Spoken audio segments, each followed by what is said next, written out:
Bienvenue dans le podcast Et si c'était maintenant? Aujourd'hui, c'est un podcast assez spécial parce que j'ai eu l'honneur de rencontrer Joël Collin, un grand homme d'affaires qui a monté 3 entreprises, l'une dans les vêtements, l'autre dans le marketing et la dernière dans l'immobilier. Et en 2019, il s'est décidé de se consacrer à la philosophie pour partager, transmettre beaucoup de choses très précieuses à des enfants, à des adolescents, mais aussi à des seniors. Et aujourd'hui, je lui laisse la parole pour nous parler de la création de son école de philosophie, en commençant par découvrir qui il est. Qui je suis, donc tu peux dire des traits de caractère particuliers. Effectivement, je crois que la gentillesse a toujours été un élément important de mon comportement, et cela aussi loin que je puisse me souvenir.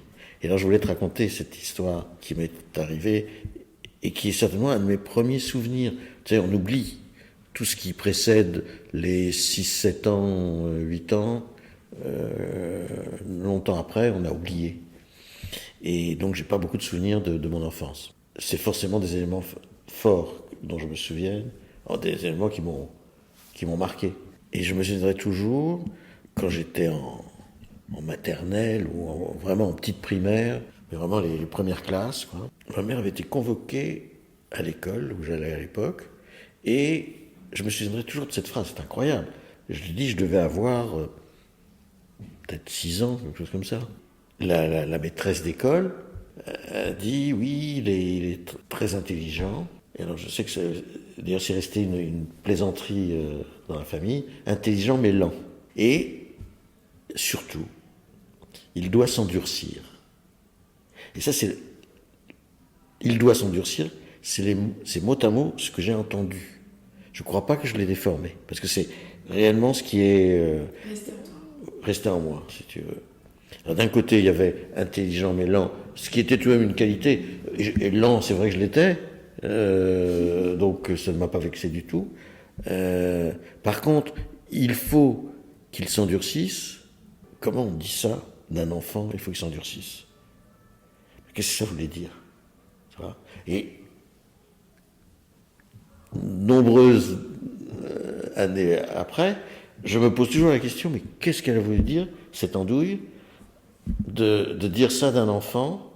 Qu'est-ce que ça voulait dire? Ça veut dire que j'étais très gentil, que j'avais plein de copains, que tout le monde m'appréciait, si tu veux, donc c'était que des qualités. Pourquoi elle m'a dit ça? Et pourquoi je me suis endurci? Quelles conséquences ça a eu sur ma personnalité?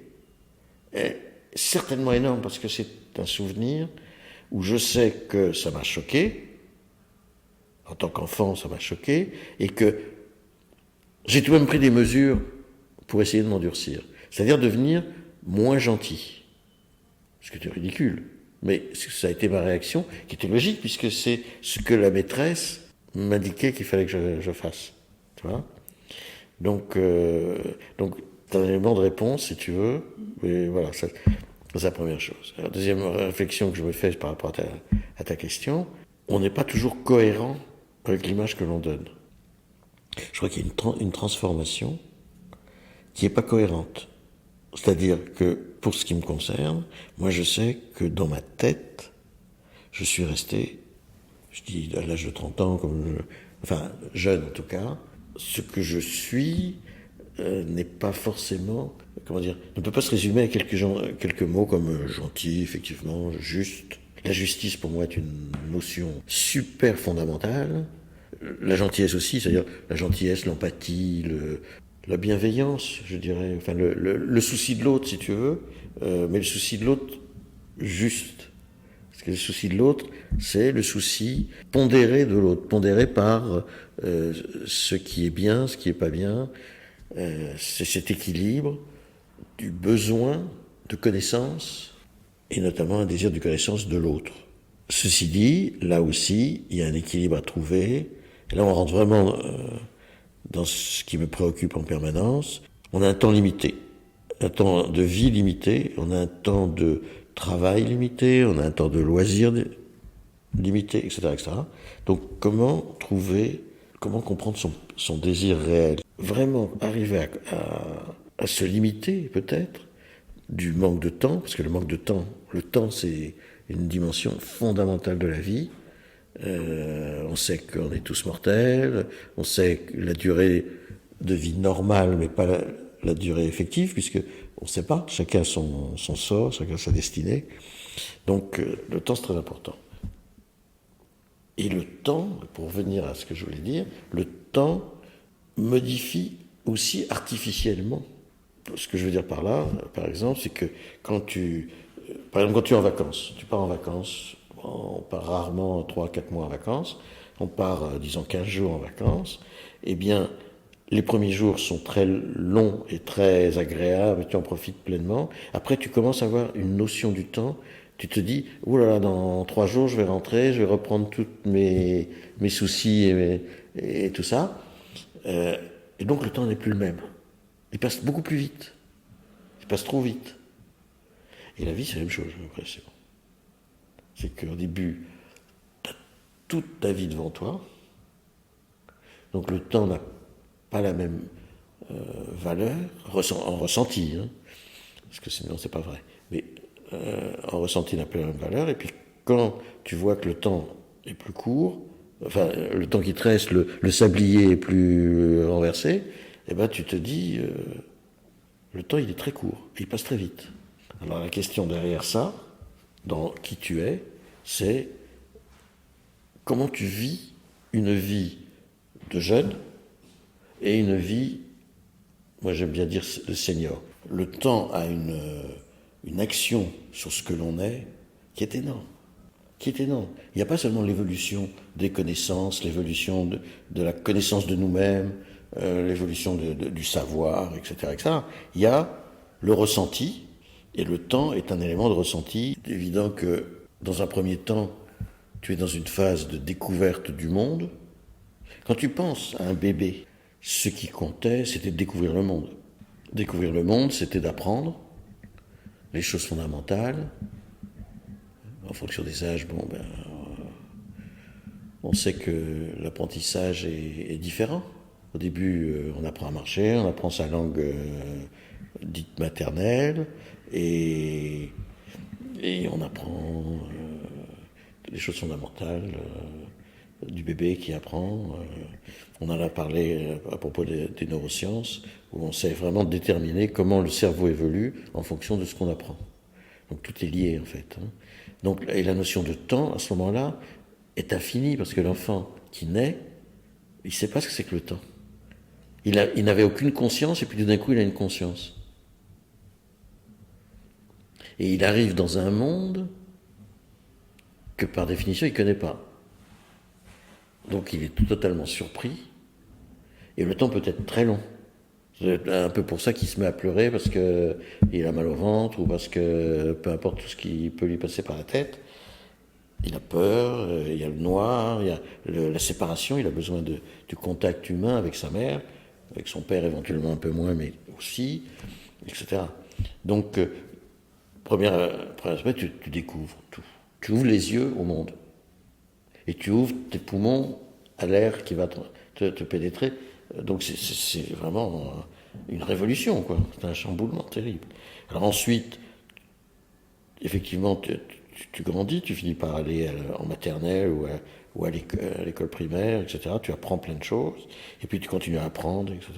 Bon, moi, si je me souviens bien, si je ne déforme pas les choses, ce qui je crois est impossible, je les déforme forcément, mais je crois que mes premières découvertes portaient sur...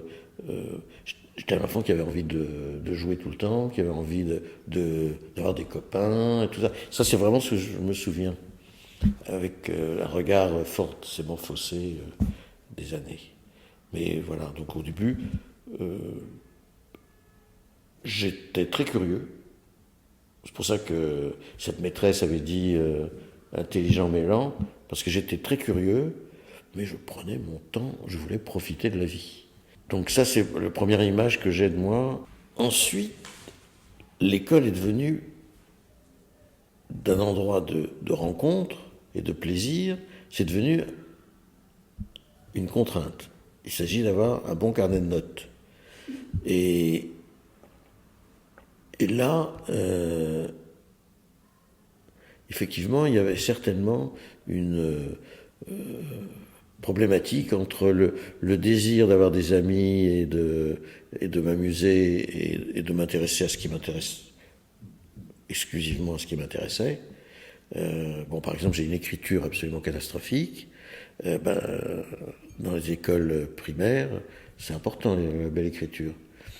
Donc forcément, je n'étais pas forcément un bon élève.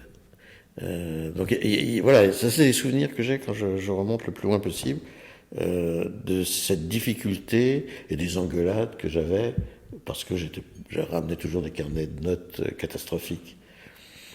Et puis à l'époque, il n'y avait pas toutes les nuances d'éducation qu'il y a aujourd'hui auprès des petits-enfants. Donc je pense que j'ai dû... moi j'ai connu l'époque, c'était un petit peu plus...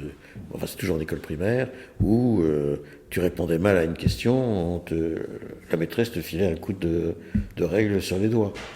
Aujourd'hui, c'est inimaginable. Mais moi j'ai connu ça. Donc je n'étais pas du tout adapté à mon époque. À ce moment-là, ça c'est clair. Je ne sais pas si j'étais un enfant particulier, j'en ai aucune idée, mais en tout cas, ce que je me remémore et ce que je connais aujourd'hui me fait dire, tiens, il y a eu une négligence par manque de connaissances des gens de l'école. J'ai gardé un très mauvais souvenir de l'école, quoi. Et qui sait, peut-être qu'il y a un lien entre le fait que j'ai toujours souhaité avoir une école et que je le fasse maintenant où j'ai pris ma retraite. Et c'est peut-être pas par hasard. Je pense que rien qu'à l'école, il y a eu une évolution très importante. Et qui doit avoir beaucoup de liens avec beaucoup de choses que j'ai faites. Donc j'étais, franchement, pas un bon élève. Parce que ça ne m'intéressait pas. Et à chaque fois que ça m'a intéressé, et c'était vrai jusqu'au bac, je n'étais pas un bon élève. Mais quand ça m'intéressait, par hasard, j'étais bon. Par hasard. Et je ne savais pas être moyen. Ou j'étais très mauvais, et donc j'essayais de me décoller du zéro, ou au contraire, j'étais excellent. Et j'ai compris que quand ça m'intéressait, je pouvais faire quelque chose. Donc si tu veux, quand j'ai terminé mon bac, j'avais au niveau, je pense que j'avais les éléments essentiels pour me sortir de la médiocrité dans laquelle je m'étais installé pendant l'école et où on m'avait installé. Alors pourquoi je dis où on m'avait installé? Parce que je pense que l'éducation de l'époque n'était pas la même. J'avais un frère qui n'a jamais su ce que c'était que d'avoir moins que 18 sur 20. Donc forcément, il y en avait un qui était brillantissime, et puis un qui était franchement pas brillant. Donc c'était tout de même complexant, tu vois. Et je pense que c'était vraiment complexant. Et je pense qu'à l'époque, on ne savait pas reconnaître justement ces problèmes de motivation. Or, j'étais quelqu'un de très motivé. C'est-à-dire, quand je faisais quelque chose, je le faisais bien. Quand j'avais envie de le faire, je le faisais bien. À tous les niveaux. Que ce soit sportif, que ce soit scolaire, j'étais comme ça. Et malgré cette cécité qu'il y avait autour de moi, et qui m'a marqué tout de même, je me suis dit, il faut que j'aie mon bac d'abord, Et puis après, je suis entré, j'ai fait Dauphine en management, et là ça m'intéressait, puisque c'était moi qui avais choisi ce que j'allais faire. Et ça m'intéressait vraiment, ce qui fait que j'étais très bon. Ce qui fait que d'un vrai cancre, parce que j'étais vraiment un cancre, d'un vrai cancre, je me suis un très bon étudiant.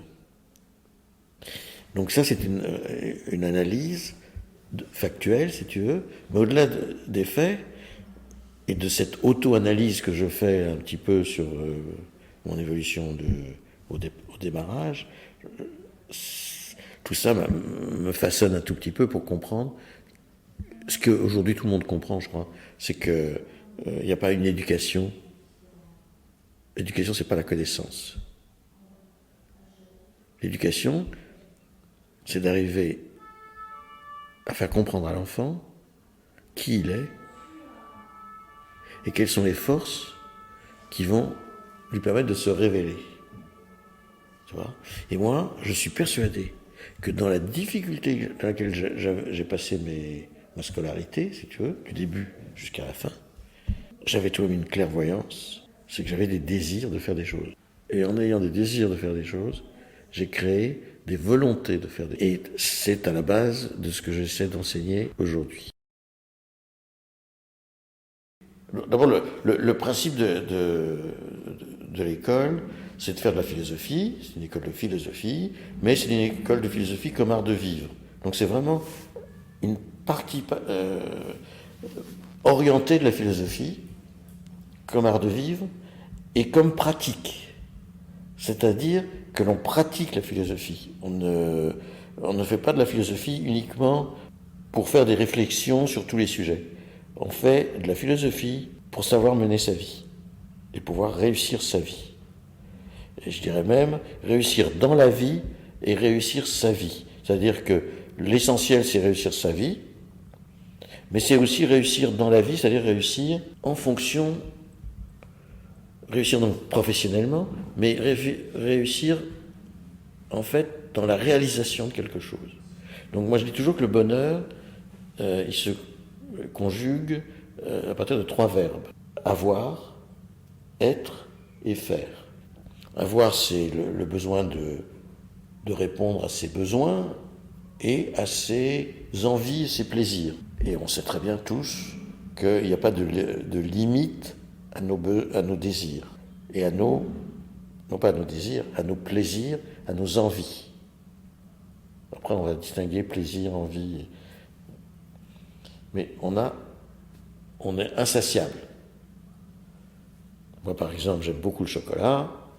Je n'ai pas de limite dans ma consommation de chocolat. Ça commence à se voir d'ailleurs. Mais on se rend compte que ça ne rend pas heureux.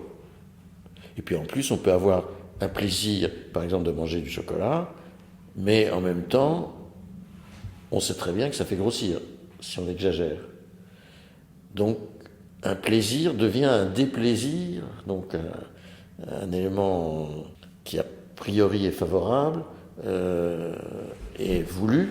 Au final, il n'est pas voulu, parce que si tu me dis, est-ce que tu es content de prendre du poids? Non, le sans limite est nocif. Mais l'ascétisme est nocif aussi.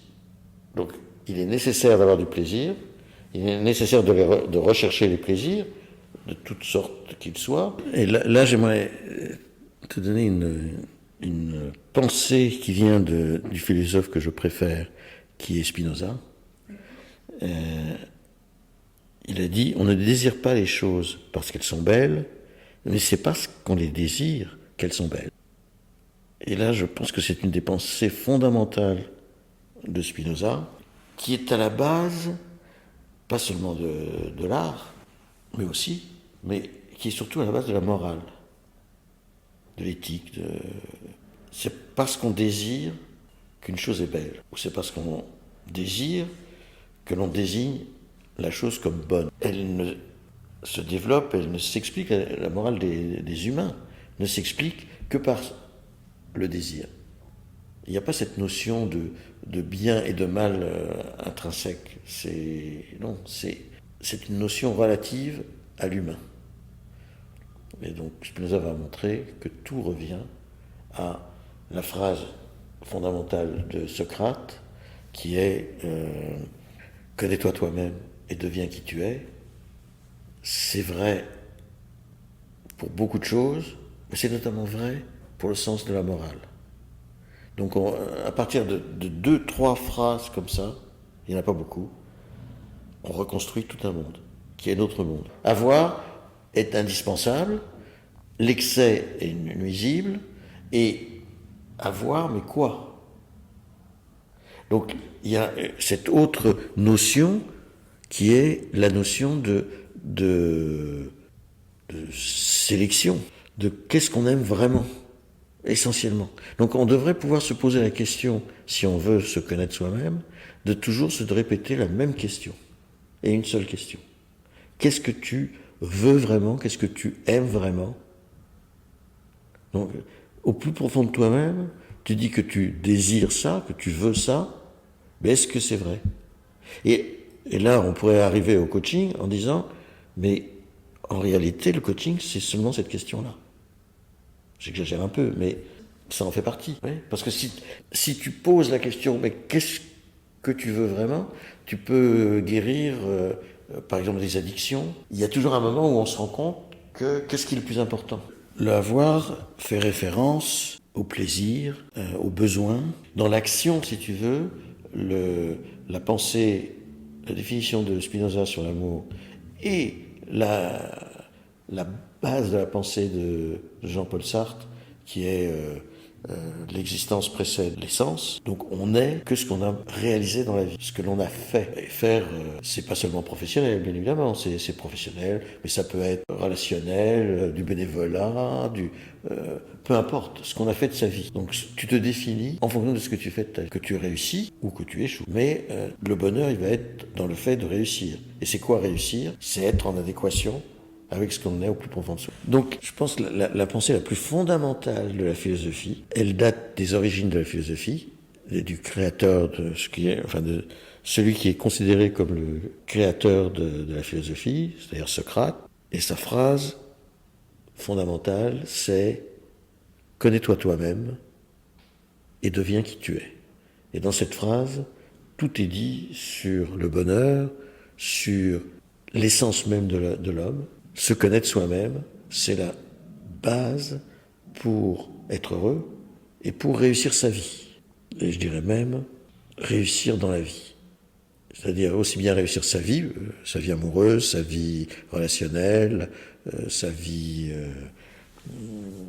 financière, sa vie de plaisir, sa vie de désir, parce que alors l'autre phrase qui est extrêmement importante, c'est la phrase qui définit, la phrase de Spinoza, qui définit ce qu'est le désir, et qui va appeler le conatus, c'est-à-dire que le désir est la base de tout. La création de cette école, le désir de créer cette école, est en fait la résultante de toute une vie de mon enfance, de mon adolescence et de toute ma vie d'adulte et toute ma vie professionnelle. Et lorsque j'ai décidé de fermer ou de vendre mes entreprises, et donc de prendre ma retraite, ça s'est passé à la fin de l'année 2019, je me suis retrouvé à me dire, bon, maintenant, qu'est-ce que je vais faire? Qu'est-ce que je vais faire de ma vie? Et comme j'ai toujours été très concerné, pour ne pas dire préoccupé, par le temps qui passe, je me suis dit, voilà, j'arrive maintenant à une période de ma vie, à un âge où il y a quelque chose d'exceptionnel à vivre, parce que je n'ai plus les mêmes contraintes de la vie. Qu'est-ce que j'ai envie de faire? Alors, ma première remarque, ça a été, j'ai travaillé toute ma vie, j'ai créé ma première entreprise, j'étais encore étudiant, et donc je n'ai jamais cessé de travailler. Quand je me suis retrouvé en décembre 2019 à me dire qu'est-ce que je fais maintenant, je me suis dit je vais prendre un petit peu de temps de repos, et je me suis remis, j'ai toujours eu envie toujours été passionné par la philosophie et passionné par l'éducation. Et j'étais toujours dans l'éducation auprès des enfants, de leur apprendre à être eux-mêmes. Et en fait, toutes les idées que je développe aujourd'hui, qui tournent autour du même sujet, je les ai toujours pratiqués quelque part, mais de façon, je dirais presque non consciente, sans me rendre compte qu'en vérité, ce que j'aimais, c'était l'éducation, c'est la pédagogie, donc, et la philosophie. Donc je me suis dit, maintenant que je n'ai plus les mêmes nécessités, c'est peut-être le temps de faire dans cette période de ma vie donc de retraité, de faire quelque chose que j'ai vraiment envie de faire, où je n'aurai plus l'impression de travailler, parce que ce sera tout de même un travail, parce que on ne se refait pas. J'ai quand même eu 3 entreprises, donc c'est difficile pour moi de ne rien faire, même si j'adore aller à la plage ou aller skier à la montagne. Mais vraiment, je me suis rendu compte qu'il fallait que je fasse quelque chose, et que je fasse quelque chose d'utile. Pas de financièrement utile, mais de humainement utile. Alors j'ai pris contact avec un philosophe que j'appréciais mais que je ne le connaissais pas, mais je suis tout de même rentré en contact, j'ai su rentrer en contact avec lui. Il s'agit de Frédéric Lenoir. Ce philosophe, il m'intéressait particulièrement. Dans les philosophes actuels, il y en a 2 qui m'intéressent particulièrement, Frédéric Lenoir, André Comte-Sponville. Et en fait, ils reprennent tout ce qui m'a toujours passionné, et tous les philosophes qui m'ont passionné, comme Spinoza, comme Montaigne, comme Nietzsche. Voilà. Donc, de là est partie l'idée, tiens, je vais me reformer à la philosophie, puisque je pratiquais toute ma vie, j'ai lu beaucoup, mais sans l'intention d'en faire quoi que ce soit, et sans le transmettre en vérité. Et donc, je me suis dit, je vais créer une école de philosophie. Alors après quelques mois de formation, parce que j'avais tout de même besoin de réactiver tout ça, ma passion, c'était vraiment de transmettre, et je crois que c'est le mot le plus important. Ma passion étant de transmettre, eh bien, je devais me focaliser sur les enfants. Donc c'est ce que j'ai fait. Tous les enfants de 7 ans sont des petits philosophes. Et mes cours qui m'ont donné le plus de plaisir, c'est les cours justement avec les 7-12 ans. Parce que, étant donné que ce sont des cours interactifs, eh bien, les questions qu'ils posent, mais aussi les réponses qu'ils donnent, j'ai assisté à des discussions absolument extraordinaires. La base de l'idée, c'est comprendre le monde dans lequel on vit, comprendre quels sont les points forts de l'évolution de l'espèce humaine, mais de l'évolution des pensées, tout simplement. Et pourquoi cette passion pour la philosophie ? Parce que la philosophie, c'est souvent l'image que j'utilise, c'est que on peut inviter à notre table autant de monde qu'on veut, autant de philosophes qu'on veut. Donc il y a un énorme héritage gratuit de pensée qui date de 2500 ans ou qui date d'aujourd'hui. Moi, je peux réunir à ma table Socrate, Nietzsche, Platon, Spinoza, Frédéric Lenoir, André Comte-Sponville, etc., etc., etc. Donc c'est pour ça, cette passion pour la philosophie, la notion que le bonheur irradie, et que quand on est heureux, on rend les gens qui nous sont proches plus heureux, et en allant plus loin, on rend le monde plus aimable. Donc voilà toute la base de l'idée de ce que j'ai voulu faire, en dehors du fait que ça me passionne et que j'ai un plaisir fou à discuter avec des enfants. Et encore une fois, c'est une discussion, c'est-à-dire que, bien évidemment, je distille des réflexions de philosophes, des réflexions personnelles, donc de philosophie, mais c'est distillé, c'est pas essentiel, et j'essaie de faire très attention de ne pas être un professeur. Je ne suis pas un professeur, je suis un animateur qui va donner la parole aux enfants. C'est ce que je dis toujours aux parents, surtout avec les petits, c'est moins vrai avec les adolescents, mais c'est vrai aussi avec les adolescents.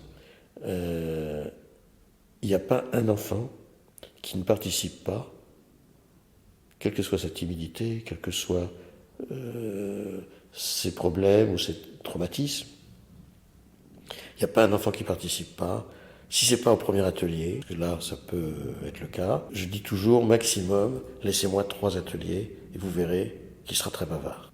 Alors, il ne le voit pas forcément, parce que par principe, les parents... Alors, souvent j'organise des ateliers d'essai. Les parents qui comprennent, qui ne savent pas trop bien ce que c'est que la philosophie et l'effet que ça peut avoir sur leurs enfants. Ils imaginent souvent que les enfants vont être fermés à la philosophie. Alors oui, ils seront fermés à une philosophie austère, ou une philosophie orientée. Bon, soyons clairs, on est toujours orienté, mais quand elle devient dogmatique, là effectivement on ferme des portes. Mais c'est pas du tout mon cas. Donc les enfants sont toujours très vite passionnés. J'ai plein d'anecdotes d'ailleurs de cas où justement, et aussi à n'importe quel âge, un enfant se révèle par la pratique de la philosophie. Et je dis bien la pratique de la philosophie, parce que c'est pas seulement la connaissance. C'est pour ça que je n'aimerais pas être un professeur de philosophie, mais plutôt un animateur, parce que le professeur va donner ce qu'il pense des choses, et c'est pas un mal d'ailleurs de le faire, mais ça doit être toujours dans le respect de ce qu'est l'enfant. Car la seule chose que je veux apprendre à l'enfant, c'est qu'est-ce qu'il est. On revient à connais-toi toi-même et deviens qui tu es. Je vous remercie infiniment de votre écoute. J'espère que mon podcast a pu vous être utile. Je vous rappelle mon Instagram, MCMMind coach. Je vous invite à m'écrire, à me partager vos prises de conscience, l'atteinte de vos objectifs, vos différentes problématiques et on en discute. Je vous dis à très très vite. Quand tout j'étais pas assez consciente que ça pouvait arriver. Tout marche, tout vient à vous de manière... Extrasis, j'ai adoré ce mot-là, extrasis.